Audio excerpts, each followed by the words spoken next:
Welcome আর student RNYCSM academy Rabindranath জাতীয় যুব computer সাক্ষরতা মিশনে তোমাদেরকে স্বাগত। আজ আমরা যে টপিকটা নিয়ে আলোচনা করব সেটা হচ্ছে বেসিক কম্পিউটার কোর্স।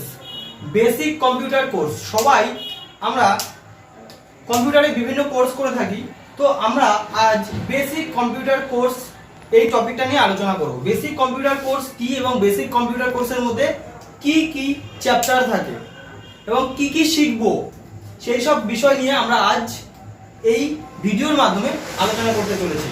তো প্রথমে লিখে রেখেছি what you learn in basic computer course. Basic computer কোর্সে আমরা কি কি শিখবো, চলো দেখা যাক কি কি শিখবো আমরা আজকে। তো এই কোর্সের মধ্যে আমরা কি কি শিখছি দেখো। প্রথমে লিখেছি ফান্ডামেন্টালস অফ কম্পিউটার।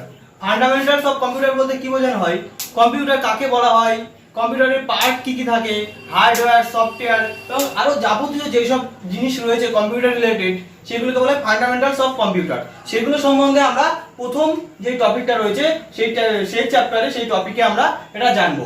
তারপরে রয়েছে management of file and folder.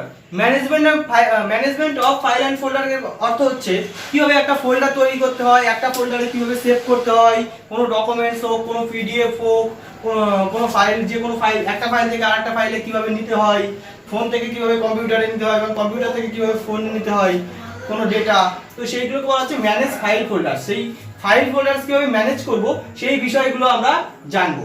তৃতীয়ত শিখবো নোটপ্যাড। নোটপ্যাডের কাজ। নোটপ্যাডটা আসলে কি, আমাদের বাড়িতে যেমন ডায়েরি থাকে, কিছু ইম্পর্টেন্ট নোট আমরা নোটপ্যাডে লিখে রেখে থাকি, তেমন একই রকম ভাবে নোটপ্যাডেও আমরা কিছু ইম্পর্টেন্ট নোট একদম হাতে করে দেওয়া যেটাকে বলা হয় সেটাই আমরা এই নোটপ্যাড থেকে শিখতে পারি। তারপরে শিখবো মাইক্রোসফট পেইন্টের কাজ। মাইক্রোসফট পেইন্টে আমরা কিছু ছবি আঁকাআঁকির কাজ এগুলো আমরা শিখতে পারছি। ওয়ার্ডপ্যাড শিখবো। তারপরে ওয়ার্ডপ্যাডটা আসলে কি, ওয়ার্ডপ্যাড হচ্ছে নোটপ্যাডের থেকে একটু অ্যাডভান্স লেভেলের, তো সেখান থেকে আমরা কিছু অ্যাডভান্স লেভেল অ্যাচিভ করতে পারবো।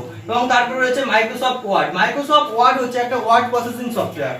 এই ওয়ার্ড প্রসেসিং সফটওয়্যার থেকে আমরা আলাদা আলাদা যেসব ওয়ার্ড প্রসেসিং যে কাজগুলো হয় যাবতীয় কাজ আমরা এখান থেকে শিখতে পারবো। এবং তারপরে রয়েছে মাইক্রোসফট এক্সেল। এক্সেল থেকে আমরা বিভিন্ন রেজাল্ট তৈরি করা, হিসাব নিকাশ এই কাজগুলো শিখতে পারবো। এবং পরে শিখতে পাচ্ছি Microsoft power point. Microsoft power point থেকে বিভিন্ন স্লাইড তৈরি করতে পারবো এবং মাইক্রোসফট পাওয়ার পয়েন্ট থেকে বিভিন্ন স্লাইড শো তৈরি করতে পারবো এবং ভিডিও তৈরি করতে পারবো এই মাইক্রোসফট পাওয়ার পয়েন্ট থেকে। তো এই বেসিক কম্পিউটার কোর্সের মধ্যে এতগুলো টপিক আমরা শিখতে পারবো। তো এতগুলো টপিক শিখতে গেলে আমাদের সঙ্গে থাকতে হবে এবং আমাদের ভিডিওগুলো দেখতে হবে। পরপর একের পর এক আমরা ভিডিও এইসব চ্যাপ্টার ওয়াইজ, টপিক ওয়াইজ আমরা আপডেট করতে থাকবো। তো সেই জন্য আমাদের চ্যানেলটিকে সাবস্ক্রাইব করতে হবে যাতে এইসব টপিকগুলো তুমি মিস না করো, জানতে পারো। তো সেই জন্য আমাদের চ্যানেলটিকে সাবস্ক্রাইব করতে হবে। ভালো লাগলে লাইক করবে, শেয়ার করবে। ধন্যবাদ।